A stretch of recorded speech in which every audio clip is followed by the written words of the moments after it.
أعوذ بالله من الشيطان الرجيم ശപിക്കപ്പെട്ട പിശാചിൽ നിന്ന് അല്ലാഹുവോട് ഞാൻ ശരണം തേടുന്നു.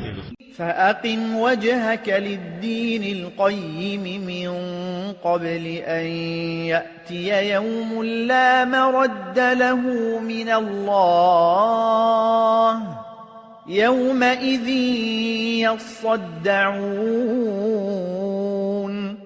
ആകയാൽ അല്ലാഹുവിൽ നിന്ന് ആർക്കും തടുക്കാനാവാത്ത ഒരു ദിവസം വരുന്നതിനു മുമ്പായി നീ നിന്റെ മുഖം വക്രതയില്ലാത്ത മതത്തിലേക്ക് തിരിച്ചു നിർത്തുക.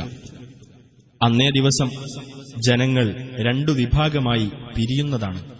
من كفر فعليه كفره ومن عمل صالحا فلأنفسهم يمهدون. വല്ലവനും നന്ദികേട് കാണിച്ചാൽ അവന്റെ നന്ദികേടിന്റെ ദോഷം അവനു തന്നെയായിരിക്കും. വല്ലവനും സൽക്കർമ്മം ചെയ്യുന്ന പക്ഷം തങ്ങൾക്കുവേണ്ടി തന്നെ സൗകര്യമൊരുക്കുകയാണ് അവർ ചെയ്യുന്നത്.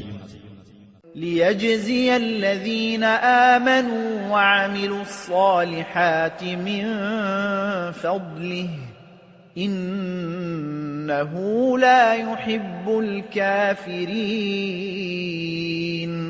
വിശ്വസിക്കുകയും സൽക്കർമ്മങ്ങൾ പ്രവർത്തിക്കുകയും ചെയ്തവർക്ക് തന്റെ അനുഗ്രഹത്താൽ അല്ലാഹു പ്രതിഫലം നൽകുന്നതിനു വേണ്ടിയത്രേ അത്. സത്യനിഷേധികളെ അവൻ ഇഷ്ടപ്പെടുകയില്ല തീർച്ച.